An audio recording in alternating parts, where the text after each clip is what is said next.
Okay, before that, I would like to say thank you to the presenters for highlighting a summary of Islamic jurisprudence. In Arabic, they call Al-Mulakhas Al-Fiqhi. And so you said here, volume 1. And so how many volumes the book has? You focus on the first volume. Okay, this is the book by Dr. Saleh Al-Fawzan, a professor of Islamic jurisprudence, members of the board of senior ulama, and member of the permanent committee for fatwa and research. Which country?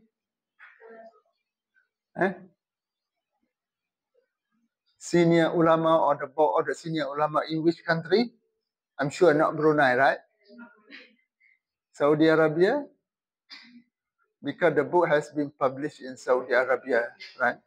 So we're not sure, but we assume maybe what we call Saudi Arabia.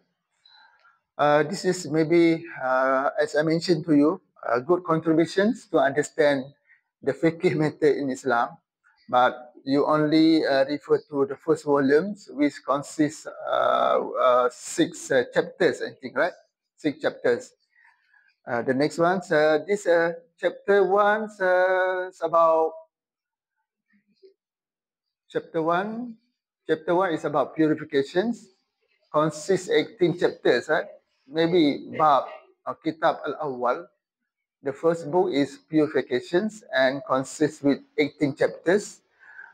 While the second kitab, entitled The Prayer, consists with 60.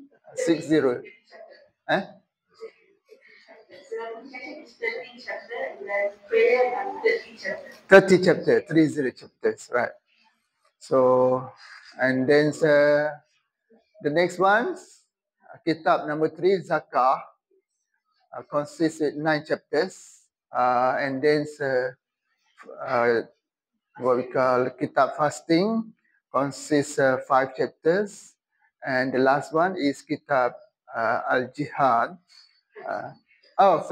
Number 5, kitab Hajj, 11 chapters, and lastly kitab jihad, only 1 chapter. So we found that the authors focus more about Salat, right, rather than another chapters, because if we compare in terms of the number of the chapters here, we found that Salat consists of 30 chapters, right? So maybe what we call the author try to clarify better, what we call clarify in comprehensive clarification or discussion about Salat, and maybe the author found that the issue behind that, confusions, how to perform Salah in according to the Sunnah. So does not mean that the another chapters or the another books do not important, but less concerned or less focused by the authors. This book is originally in Arabic or in English? Originally in Arabic, but then the English translation. Oh, the book is originally in Arabic and then been translated into English. Do you know the name of translator? Maybe in the cover mentioned that. Can you see the cover clearly?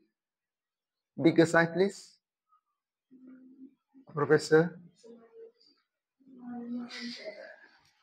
I think mentioned somewhere inside the book, maybe, if not in the cover.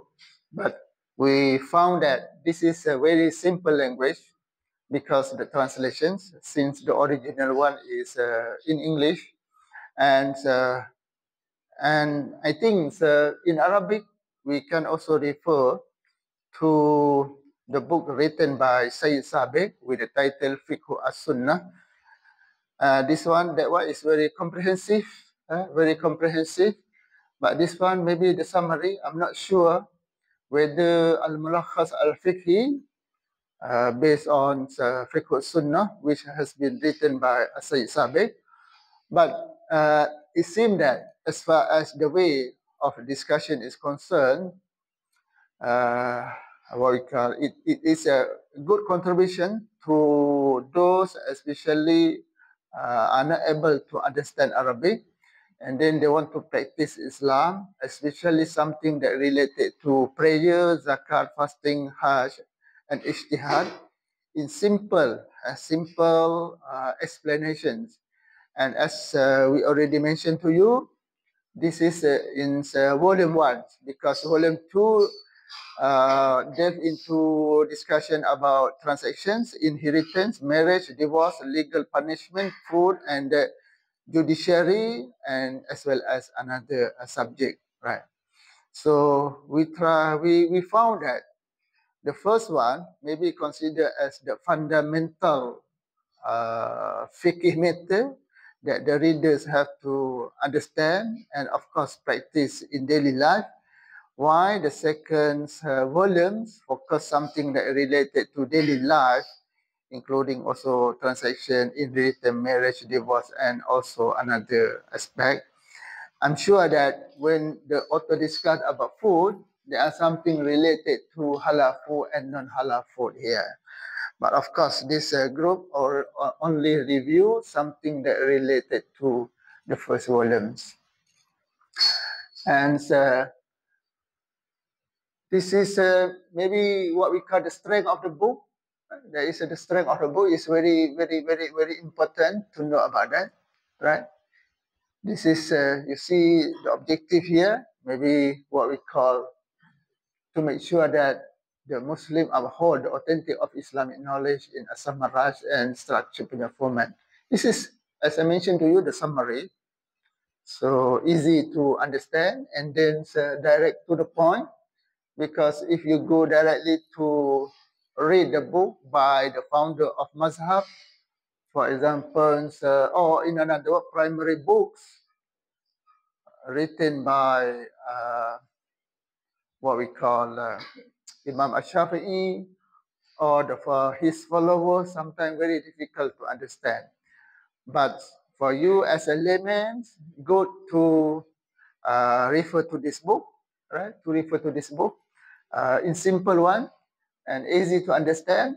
And in this case, if you have any questions related to fiqh, maybe I would like to recommend you to find the answer from this book, especially in English. All right.